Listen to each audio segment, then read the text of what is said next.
Сайн байцгаана уу эрхэм хүндэт үзэгчтэй. 109 намын цаг нэвтрүүлгийн маань ээлж дугаар эхлэхэд бэлэн боллоо. 109 намын цаг нэвтрүүлгийн маань зочин хоморт 109 намын дарга, нийгмийн ухааны магистр Батбаярын насан билег дарганы урд ирсэн. Танд өдрийн мэнд хүргэе. Сайн байна уу? Үзэгчдээ бид өнөөгийн Монголын нийгэмд болж байгаа цаг үеийн нөхцөл байдлын талаар насаа даргатайгаа ярилцах болно. Насан билег дарга. За хөл хорой тогтоогод л байна тийм ээ. Ард иргэд маань бас бараг 28 хоног шахах хөл хоромд байлаа. Гэтэл өдөрт 1000-аас илүү тоо буурахгүй байна.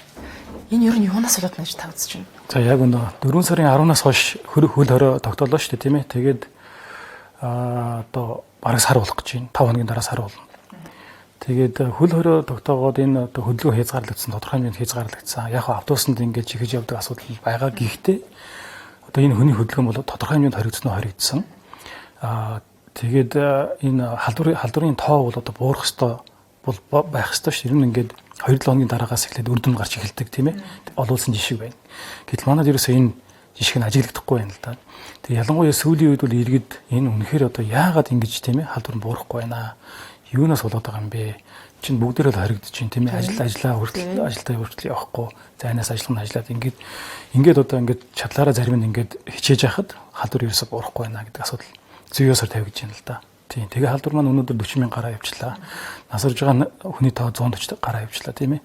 Тэгээд өмнөх уулзалтаар бид нэр одоо энэ хүн амын ялангуяа нийслэлийн хүн амын 1% гэж ярьжсэн бол энэ чинь одоо 2% даваа явчлаа шүү дээ.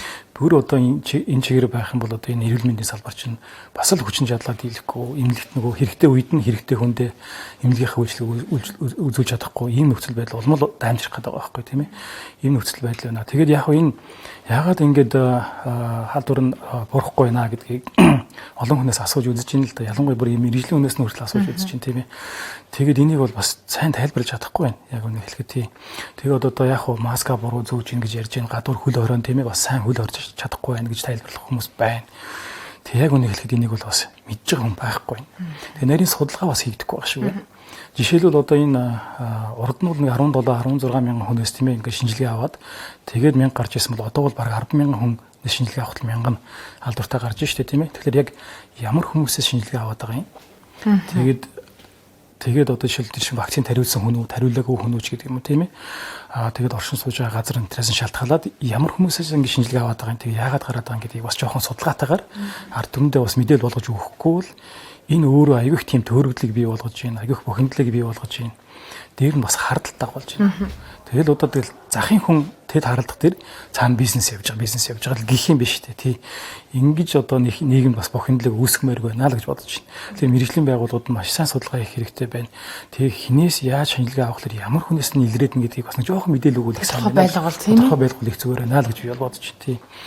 Тэгээ дээр нь энэ нэг цар тахалтай холбоотой сүүлийн үеийн мэдээллийг хэлэх юм бол одоо энэ дэлхийд даяар бол ялангуяа сүүлийн үед энтхийн асуудал нэлээд хүнд яригдлаа шүү дээ. Тэнд чинь бол нэг мутац буюу вирус нь өөрөө өөрчлөгддөг тийм ээ.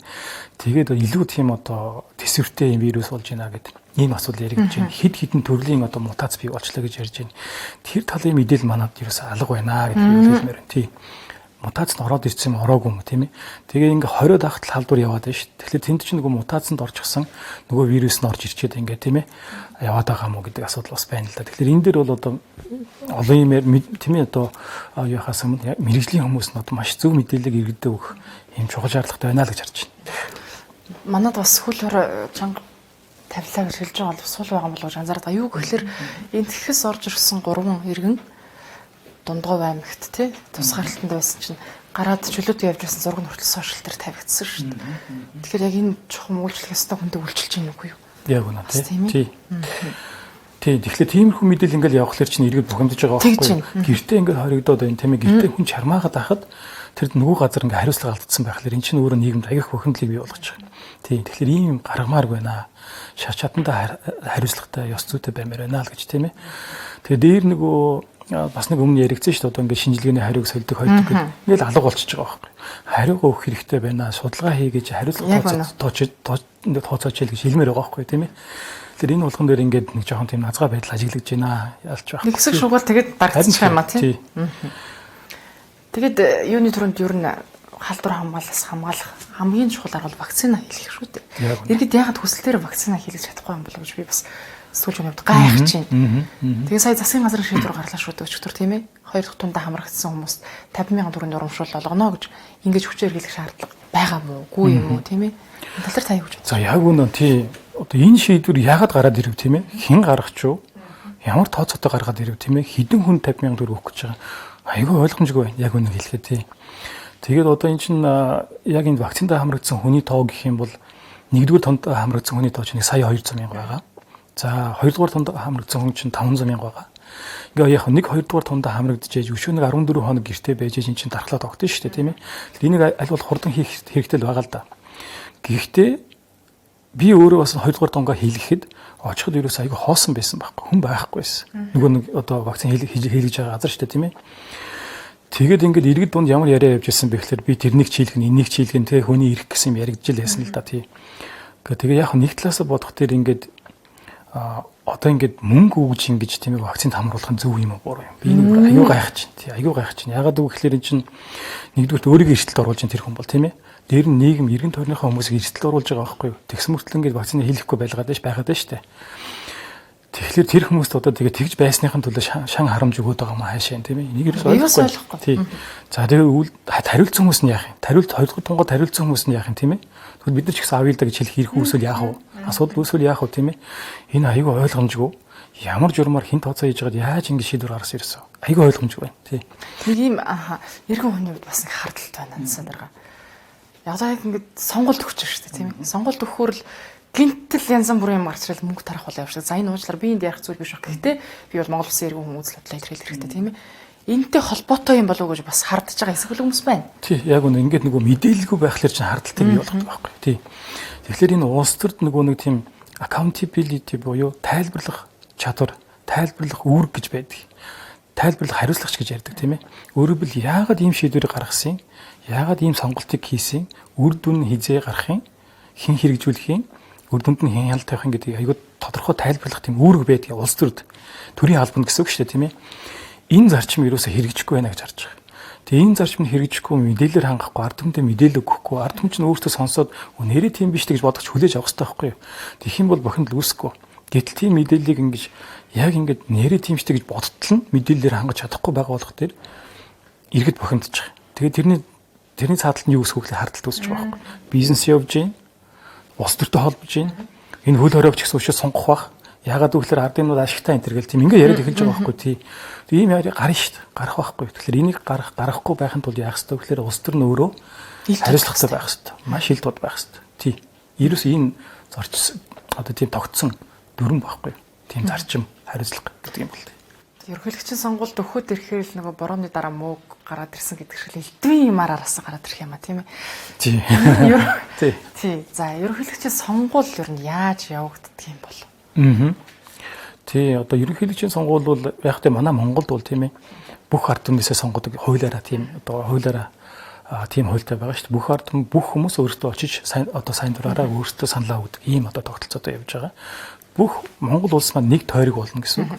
Тэгэл ерөөсөө хэдэн хүн нэр дэвш чинь тэр дотроос зөвхөн нэг хүнийг дугуулна гэдэг ийм л тогтолцоотой явж байгаа. Өөрөөр тэнцээ бүх ард түмнээс манай Монгол улсын ерөнхийлөгч бол бүх ард түмнээс сонгогддог тийм ээ. Ийм одоо бие даасан улсын хурал нь бас ард түмнээс сонгогдно. Нөгөө талдаа ерөнхийлөгч нь бүх ард түмнээс сонгогддог ийм институт ингэж явдаг. Ийм онцлогтой байгаа. Сонгуулийн хуулийг бид нар баталдаг. Сонгуулийн товыг тогтдог. Тэр хоорондоо дүрмээ өөрчилдөггүй. Бусад намууд нь бэлддэг. Тэгээ яг нэг онцлог байдаг. Энэ улсын хуралд одоо суудалтай нам эсвэл эвсэл зөвхөн тийм ээ нэр дэвшүүлдэг ийм онцлогтой байгаа шүү дээ. Тэгэхээр одоо өнөөдрийн байдлаар бол Монгол улсын зөвхөн улсын хурал суудалтай тийм. Сайн иргэд маань бас мэдэхгүй байгаа шүү. Тий. Тэгэхээр зөвхөн маш олон манай монголчин 36 нам байна шүү бүртгэлтэй. Тий. Тэгээд олон байна тийм ээ. Олон байх. Маш олон байгаа. Тий. Тэгээд тэр дотроос чинь улсын хуралд суудалтай нам гэхлээр өнөөдөр бол яг энэ гадуур бол 3 нам л яригдаад байна шүү тийм ээ. Яг үндэ бол цаана эн чинь эвсэл байгаа. Тий. Нэлээд олон нам байгаа. Жишээл одоо Монгол ардын нам, арчилсан нам. За нөгөө талд нь Монгол ардын хувьсгалт намын орж исэн та бидний эвсэл гэж байгаа. Энэ эвсэл хүн нэр дэвшүүлэх хэрэгтэй байсан боловч эдгээр маань дэвшүүлэх эрхээсээ татгалзаад Монгол ардын намтай нэгдээд хүн дэвшүүлэхгүй. Монгол ардынхаа намаас өөрсдөө татгалзаад тийм Монгол ардын намаас нэр дэвшиж байгаа хүнийг дэмжнэ гэд ингэ явж байгаа. За нөгөө талд нь бол хүн нам гэж яриад байгаа тийм ээ. Хүн нам гэдэг маань хүн нам дангаараа бол биш юм байгаамаа.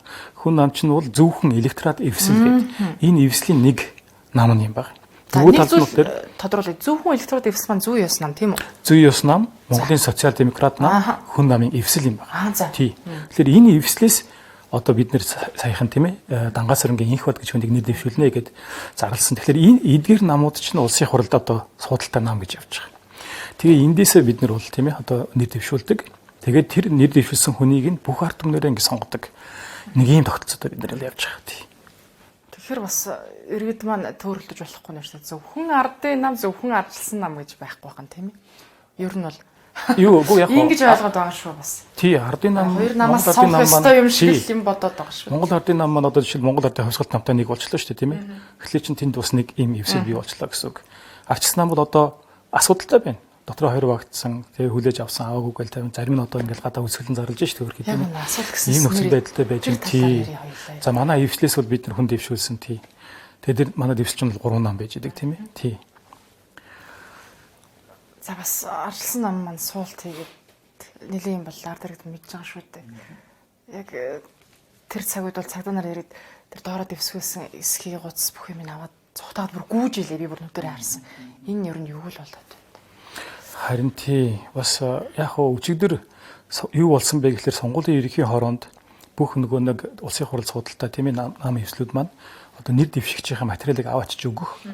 Тэгээ сонгуулийн ерөнхий хороо тэднийг хүлээж авах ийм өдөр байсан л да. Тэгээд ардчилсан намаас болох тэр бид нэр жинхэнэ албан ёсны ардчилсан намаа гэсэн ийм хоёр бүлэглэл бий болчлоо шүү дээ тийм ээ. Тэгээд аль альнаас нь хүмүүс аваад хоёуланг нь өгцсөн. Эхлээд бол сонгуулийн ерөнхий хороо хүлээж аваагүй буцаасан. За тэгээд яагаад ч юм одоо хөндөнгөөс ажиглаж яхад ч тийм ээ. Гэхдээ нэг нь хүлээгээд авцсан. Тэр хүлээж авсан яагаад ч юм гэж бас хэлж болохгүй. Яг хөө тэр цаанаас нөгөө аль нь энэ хоёрыг чинь аль нь яг төлөвлөх хэрэгтэй юм бэ гэдэг дээчүүгээс асуусан гэж байгаа. Хоёр хүн уган дэвшүүлж болдго юм уу? Нэг намаас. Болохгүй. Тий, нэг л байх хэрэгтэй тий. Албан ёсны төлөвлөх хэрэгтэй. Төлөвлөлийн байгууллагаасаа тийм ээ нэг л хүнийг дэвшүүлэх хэрэгтэй. Нэг одоо нам бол тий. Тэгээд нэг хүнийг бол хүлээн зөвшөөрсөн. Тэгэхээр нөгөө талд нь зөвшөөрөгдөг нэг тал үлдэх гэдэг чинь нөгөө хэд нь бол тэр одоо асуудал үүсгээд тэгээ энийг зөвшөөрөхгүй ийм шудраг ус байж болохгүй Монгол улсад хууль нь ойлгох ёстой. Хуулиас дээр гарсан нам байна. Нам нөлөөлж ийн нөгөө тийм ээ өөр нам манай намын дотоод асуудалд оролцлоо. Монголын төрийн байгууллагт нөлөө үзүүллээ. Ийм шудраг усын явдлыг бид нар хүлээн зөвшөөрөхгүйгээд өчигдөр ерөөсөө шууд сонгуулийнхаа ерөнхий хорооноос гарч ирээд л бараг л шууд одоо өсгөлэн зарлалаа л да тийм ээ. Тийм. Тэгэхээр яг дүрм журмаараа явах юм бол эн чинь бас нэг хэлж ярьж ээж цагдаагаас тийм зөвшөөрөл авж ээж одоо тэгээ төв талбай шүү дээ тийм ээ. Хийх ёстой боловч өчигдрийн одоо нөхцөл байдлаас ингээ харахад бол яалтч байхгүй нэг тэгээд явцсан л да тийм ээ. Нөгөө гэж бол харж байна. Иргэн хүний хувьд бол тийм. Тэгээд эн чинь одоо бас хүйтэн байсан тийм ээ. Эмэгтэй хүн дотор хүндэн байсан. Тэгээд тэр хүмүүс чинь бас муу цаанч цаана ард түмний төлөөлөл буюу улсын хурлын гишүүд байхгүй юу? Цаана дэмжиж байгаа ард түмэн байгаа. Ийм юм болж үсэн. Тэгэхээр тэр хүмүүсийн бие таалдаж болохгүй. Тэд нар чинь дарах одоо юу гэх юм дархан эрэгтэй хүмүүс байхгүй юу. Тэгэхээр бас нэг жоохон зүй бас харьцаж байгаа юм биш үү гэсэн тийм хандлага бол ажиглагдсан. За тийм хандлага мэдээж байсан. Гэхдээ хууль ёсоор бол угаасаа хоёр хүнийг дэвшүүлэх хэрэггүй юм биш үү? Тийм үү. Тэгээд нэг нь эрхээ аваад явсны төлөө нөгөө тал нь сэрүүлс зарлана гэдэг чи одоо зүгээр жирийн иргэд бид бодоход бол бас нэр нийтэл сонсогдож байна. Тийм тэгээ яг иргэдийн зүгээс ингээ харахад ингээд ардчилсан нам нэг нам шүү дээ тийм ээ. Дотроо яагаад зөвшөлдсөж болоогүй юм бэ? Дотроо зөвшөлдсөөч тийм ээ. Гараа барьяач, эв нэгдэлтэй байгаач. Та нар өөрсдөө дотроо ингэж хуваагдах юм бол яаж улс эх орныг авч явах гэдэг юм бэ? Ялангуяа энэ нэр дэвшиж байгаа хүн чинь Монгол улсын ерөнхийлөгч болох хүн. Монгол улсын ерөнхийлөгч бол Монгол улсын одоо ард түмний эв нэгдлийн бэлэгдэл тэмдэг байхгүй юу? Тэгэхээр жишээл одоо ингээл алиалаад л намаа хаваагаад байна шүү дээ. Тэгэл бусдыгаа харлуулаад байна шүү дээ. Би хин нэгнийхэн талд орохгүй л дээ. Гэхдээ үнэхээр одоо эв нэгдлийг эрхэмлдэг хүн бол одоо гүүж очиод гараа яриад тийм ээ хэдүүл ярилцъя сууя ширээн дээр сууя гэж ярих хэвээр байтал тийм хийсэнгүйл дайлал тал да. Миний бодлоор бол хооронд саагуур ярьсан гэж ярьж байгаа боловч тэрнийг бол ард түмэн ерөөсөн мэдрэхгүй өнгөрлөө тийм ээ. Ярилцахгүй явсаар бол хоёулаа тусдаа өглөө тэгэл асуудал үүсэж чинь тийм ээ.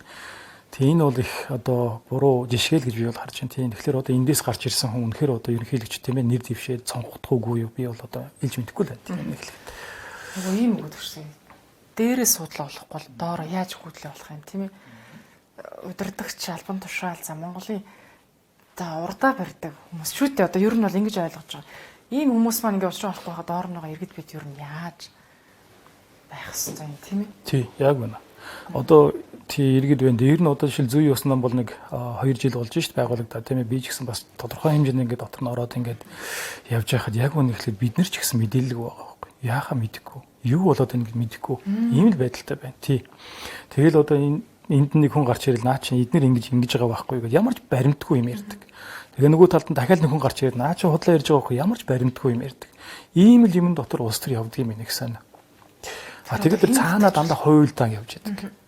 Зарим хүмүүсээс ингээд төрөлтөө хүмүүс асуухлаар дандаа хуйлдаан явж яадаг. Дандаа тохиролцоо явж яадаг. Юун дээр нэгдэм бэ гэхээр ашиг сонирхол дээр нэгдгээ. Ашиг сонирхлоор л холбогддгийн ашиг сонирхол дээр суурилсан шийдвэр гардаг юм аа л гэсэн ийм л тайлбар өгч. Тэгэд ямар ашиг сонирхол дээр булаацалтаад байдгийг ард түмэн мэдэхгүй байна. Тэгэл ир чинь ингээд булаацалж байгаа талууд чинь бас эрх мэдэлтэй мөнгө одоо тэр мөнгө эрх мэдлийг өөртөө төлөвлөсөн байгаа шүү дээ. Тэгээ тэр хүмүүсийг чинь тойрсон хуульчд гэж байна. Тэр хүмүүсийг тойрсон одоо янз янзын баг ажиллаж байна. Ингээл бие бинийгээ нүдэд эхлэхтэр мэдээлэл байгаа ард түмэн айгүй хэцүү байдалд орж байгаа байхгүй. Хин зөв яриад байгаа мэдэхгүй. Тэгээ эн чинь өөр айгүй хардталтыг бий болгож байна. Айгүй бохиндлыг бий болгож байна. Одоо ард түмэн манай Монголын ард түмэн бол үнэхээр цөхөрж шít энэ олон мэдээллээс. Хин бодлоо яриад байгаа. Хин үнэ яриад байгаа. Мэдэхгүй байна. Маш их ядарч байна. Энэний хажуугаар бид нар ч гэсэн одоо орж ирээ тийм ээ. Энэ зөв энэ буруу гэж ярих. Ерөөсөө аюу бодохгүй юм нөхцөл байдал бий болчиход байгаа. Яаж сонголтыг хүчраач болохгүй. Яг үнэ. Тий. Яг энэ цаг үед бол та хөл хорой, корона гэдээ маш олон эмзэг сэдвүүд нас баралт маш олон явагдаж харамсалтай зовлон байхад ерөнхийлөгчийн сонгуул явах нь зөв юм уу буруу юм уу? Та хоёр өмнөх дугаар дээр ярилцсан гэхдээ бас дахиад ярилцсан. Иргэд маань дахиад ийм үйл бодолтой байна. Ерөнхийлөгчийн сонгуулийг хойшлуулж болдгоо юм уу тийм ээ? Иймэрхүү санал асуулга ирж байна. Тий. За яг миний байр суурь, миний хувийн байр суурь тийм ээ. Ерөнхийлөгчийн сонгуулийг бид нар хийх боломжтой. Сурчлагаагаа бид нар маш зардал багтаагаар хийгээд тэгээд товлсон өдрөө бид нар хийх боломжтой гэж харж байгаа. Хийх ёстой гэж харж байгаа. Энийг цааш нь хойшлуулах сонирхолтой хүмүүс байхыг үгүйсэхгүй. Тэгэхээр тийм хүмүүсийн талаас нь маш олон мэдээллийг энд тэндээс олон суугаар гаргаад ерөөсөө ингээ корона гээл тийм ээ коронагаар ингэж яриад тэгээд коронаг энэ одоо энэ цар тахлыг одоо магадгүй ашиглаад тийм ээ тэгээд ингээ хойшлуулах юм бол надад ашигтай нөхцөл байдал үүснэ гэж тийм ээ ингэж хэлхийг үгүйсэхгүй юм байна. Тэгэхээр энэ тогтцоо хугацаанд бид нар хийх ёстой халдвар хамгаалах ёстой хөл хорой тогтоочлоо. Энэ чинь бол тодорхой хэмжээнд буурна. Тий. Тэгээд энэ хөдөө орнуудад ялангуяа энэ уулзах цуглаан байна. Хуулагч нар гэж нэг амар буруу тогтолцоо сонгуулийн тогтолцоонд байдаг. Маш олон залуучуудыг мөнгө өгөөл гүйлгдэг тийм ээ. Нөгөөдөл нь хүнтэй очиж уулзаад ерөөсөө энд бол маш их халдвар тарах магадлал бий. Гэхдээ энийг зогсоох хэрэгтэй. Цар тахалтай учраас зогсоох хэрэгтэй. Тэгэх юм бол зогсоож чадах юм бол энэ ч бид нар сонгуулаа зардал багтаа явуулах боломжтой болно гэж би бол харж байгаа. Сурчлагын материалыг ч гэсэн нэгдсэн байдлаар хүмүүст хүргэж өгөх хэрэгтэй. Тэгээ сошиал медиа байна, телевиз, радио байна. Энийгээрээ дамжаад иргэдэд бид нар зөвхөн зөв мэдээлэл өгөх хэрэгтэй тийм ээ. Ямар нэгэн цензур ороогүй, хин нэгний ингэж одоо хардлах сэрдлэг ороогүй, хин нэгний хувь хүний үзэл баримтлал ороогүй тийм одоо бодит мэдээлэлээр иргэдийг хангаж өгөх юм бол иргэд маань сонголтоо хийх боломжтой байх бол гэж би бол харж байгаа. Тий. Ерөнхийлөгчийн сонгуулийн явцад за зөв мэдээлэл тарааж байгаа эсвэл мөнгө тарааж байгаа хэсэгт хяналт юу байдаггүй юм уу? Одоо юу шүү дээ. Яриад л байгаа тэгсэрэн тэр цаагаараа яваад л. Одоо хараа юм байгаа. Түрүүн би хэлсэн. Нөгөө одоо манай Монголд ингээд улс төрийн эрх баригчид, улс төрийн одоо эрх мэдэлтэй хүмүүс маань маш их мөнгөтэй байна. Маш мөнгөтэй байна. Энэ мөнгийг чинь дагаад тэр хүмүүсийн чинь тойрон хүрээлэгчдийн аюу тум айрын бий болчдөг юм байна. Тэр дотор чинь хин байдаг вэ гэхээр шүүгчд нь орцсон байдаг юм байна. Прокурор нь орцсон байдаг юм байна. Цагдаа нь байж идэг юм байна, тийм ээ. Хууль хүчний байгууллагууд нь өөрсдөө ингээ 2 багчдаг юм байна баг. 2 3 багчдаг юм байна. За тэгээд тэр нөгөө сошиал дээр ч гэсэн янз янзын багууд ажилтдаг гэж тийм ээ. Бид нэр зөндөө сонсдог. Ийм одоо мэдээллийн тийм ээ дайн дунд ингээ сонгуул болдог учраас ард түмэн зөв мэдээлэл очдог. Зөв мэдээлэл очдог. Тэрнийг дорн ингээд хар мэдээлэл дарчдаг. Тэгээд хянуулыг гэхлээр дөрөв хэлсэн нөгөө нэг баг нь хамгаалж идэг. Бүх баг нь хамгаалж идэг. Шудраг бус явж гин үү явж гин. Энэ шудраг бус ямиг бид нар болохгүй гэж хэлээл тийм ээ. Энийг одоо халахын төлөө бид нар бол явж байгаа. Тэгэхээр ерөөсөн мөнгө гэдэг чинь айгүй хүчтэй байна Монголд. Мөнгөөр бүх асуудлыг шийдэж байна. Бараг л тийм ээ. Тийм гэж би бол харж байгаа юм. Бас л нэг л хардлага явж байна л да. Бас нэг тийм иргэн хүний хувьд бол тийм. Тэгэхээр одоо ингээд хууль бус юм хийж болохгүй гэдэг ингээд айгүй сайн ингээд заачиж байгаа. Хуулиндаа заачиж байгаа. Зөрчлийн тухай хууль энэ төрөд байж. Тэр хууль биднэрт айгүй сайн үйлчлэн. Айгүй үйлчлэнэ. Бид нар буруу юм хийж болохгүй, хууль зөрчиж болохгүй. Тэгэх юм бол орхон ерөөсөн нэр дэвших хэрэгээс нь хасаад нэр дэвших ирэхгүй болгоод тэгээд тоглоомд орон хөөгөөд гаргаж чинь. Нөгөө хүмүүс чинь болох тэр хууль ёсны пиара хийн. Хажуугаар нь хууль бусаач хийж чинь. Хууль бусаач хийж чинь.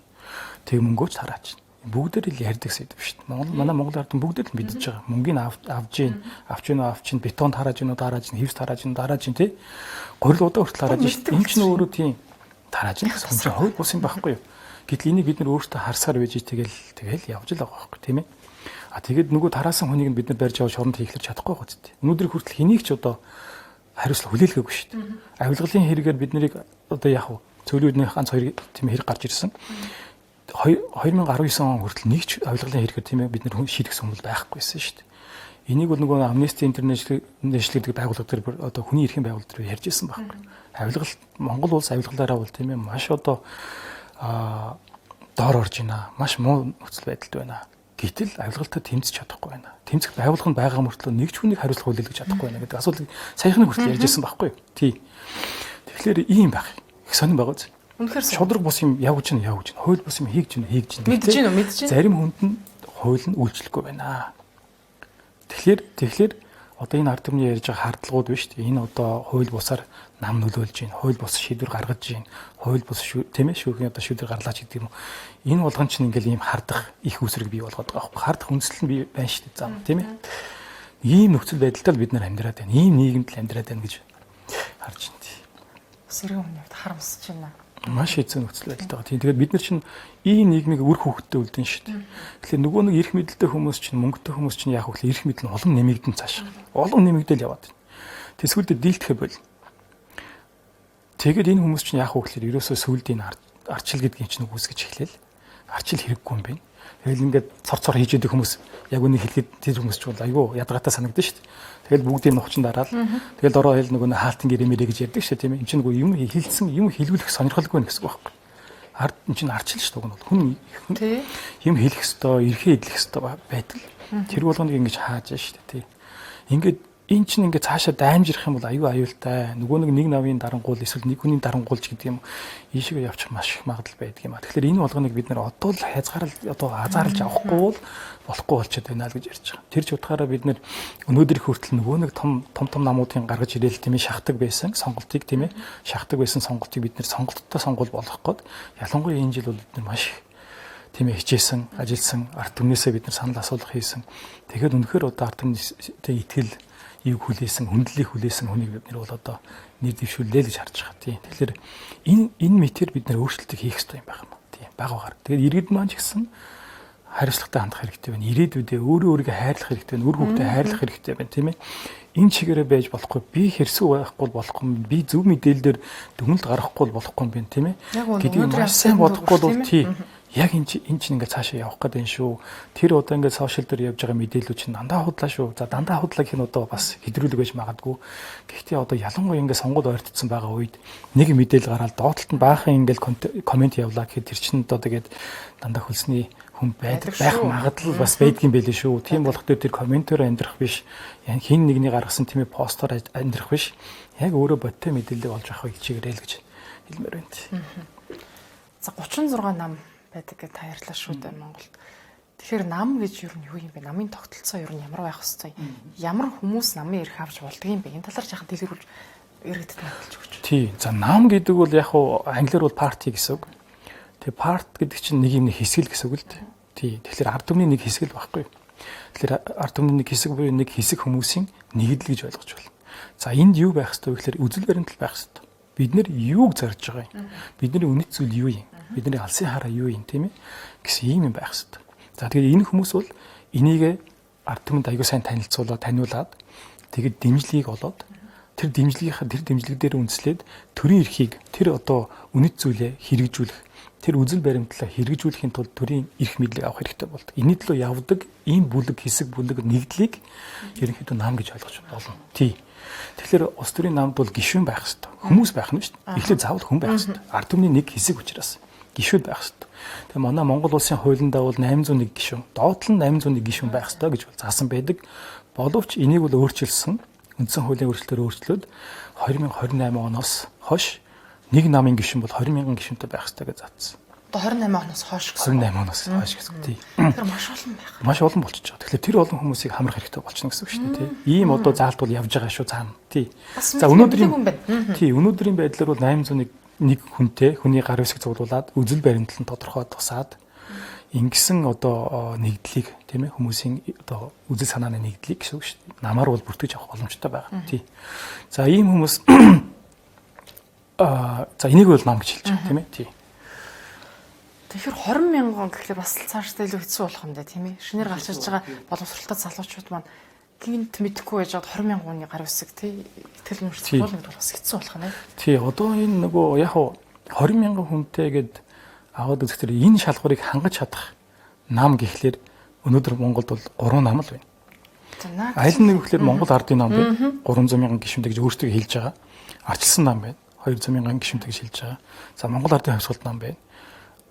Алтан бустайгаар тийм хэдэн 200 300,000 гишүүнтэй гэж бол ярьдаг. Тэгэхээр энэ 3 нам байна л гэж би л харж байгаа. Тэгэхээр яг энэ чигээр ингээд цаашаа явах юм бол энэ 3 нам үлдэнэ. Эсвэл 2 нам л үлдэнэ гэсэн үг. Боломжгүй бол. Тэгэхээр энэ бусад намууд яах юм бэ л гэдэг асуудал байгаа байхгүй. Тэгэхээр энэ бусад намуудын чинь цаана бас хэрвээ тэр намууд нь жинхэнэ яг ийм үзэл баримталтай бас цаана үнэт зүйлтэй намууд мөн л юм бол цаана тэр чинь дэмжигчид ард түмэн байж ард түмний тэр хүсэл тэмүүлэл тэр цаана явж гин гэсэн үг шүү дээ. Энэ болгон чи яах юм бэ л гэдэг асуудал яригдах гэдэг. Тэгэхээр энэ жоохон энэ одоо үндсэн хуулийн өөрчлөлт бол бас жоохон эвлэлдэн нэгдэх иргэдийнхаа тийм ээ бас жоохон боомлсон ийм зүйл зал болсон юм биш үү гэсэн нэг ийм яриул байгаа тийм. За тэгээд дээр нь энэ улс төрийн нам ярьсан дээр бас нэмээд хэлэхэд тэгээд Монголын энэ нийгэмд чинь одоо ингээл иргэдийг бас нэг бухимдуулдаг юм нь юу гэхээр сонгуул болох дээр л гарч ирэл баахан ингээд ярьдаг тийм. Энэ намууд их байдаг гэж ярьдаг шүү дээ тийм ээ. Хаан сонсоогүй хинж ярьдаггүй өөр газар одоо дуу хоолойгоо хөргөдөггүй намууд их байна гэж ярьдаг л да. Тий яг бол яг тэр бол үнэн. Гинтэл гараад ирдэг үү? Гинтэл гарч ирдэг тий. Тэгэл одоо бос сонгуулийн бос үед бол ингээд байгаа гүнч мэдэгдэхгүй тийм ээ. Асуудал үүсэж яхад тэнцээ хяналт тавьж чадахгүй, ард түмнийхээ дуу хоолой болж чадахгүй энэ намд зөндөө байна. Энэ бол үнэн. Тэгээд яг энэ яагаад ингэж юм бэ гэхлээр энэ улс төрийн намын санхүүжилтийн тогтолцоо гэж байдаг л да. Улс төрийн нам бол яаж та санхүүждэг вэ гэхлээр нэгдүгээр дэмжигчдээсээ татвар авдаг. Тэгээ аж ахуй нэгж байгууллагаас хандив авдаг. Тий. Тэгэд өөрийнхөө орон байрыг түрээслэгч байдаг юм уу? Иймэрхүү аргаар бид тийм ээ ашиглах боломжтой байдаг. Өөр орлого байхгүй. За улсын хурлын сонгуульд оролцлоо. Улсын хурлын гишүүнтэй болох юм бол тэр одоо нам тэр эвслээс бүх нэр дэвшсэн хүмүүсийн авсан саналынхаа тоогоор тэр саналынхын тоог $1,000 дөрөвт үржүүлээд тэгж мөнгө авдаг. Тий. Тэрнээс өөр санхүүжилт байхгүй. За тэгээд жишээлбэл одоо 200,000 хүний санал авсан бай гэж бодъё тийм ээ. Нэг намын гишүүд нийлээд шүү дээ. Тэгэх юм бол 200 сая төгрөгөл орж ирнэ гэсэн үг байхгүй. Тэгэхээр энэ мөнгө өөрөө их мөнгө биш. Их мөнгө бол биш. Тэгээд Монгол улсын улс төрийн намын тухай хуулинд чинь бол нам бол бүх улс орон даяар тийм ээ. Одоо үүр байгуулсан бүх энэ улс орон даяар үйл ажиллагаа явуултын бүтцтэй байх ёстой гэж заасан байдаг. Тэгвэл тэнд хүмүүс ажиллах ёстой гэсэн үг байхгүй юу? Тэр том бүтцийг чинь авч явахын тулд мөнгө хэрэгтэй. Тэгэхээр энэ санхүүжилт одоо Монгол улсын энэ намууд дээр орж ирж байгаа санхүүжилт маш муу байдаг. Маш муу байдаг.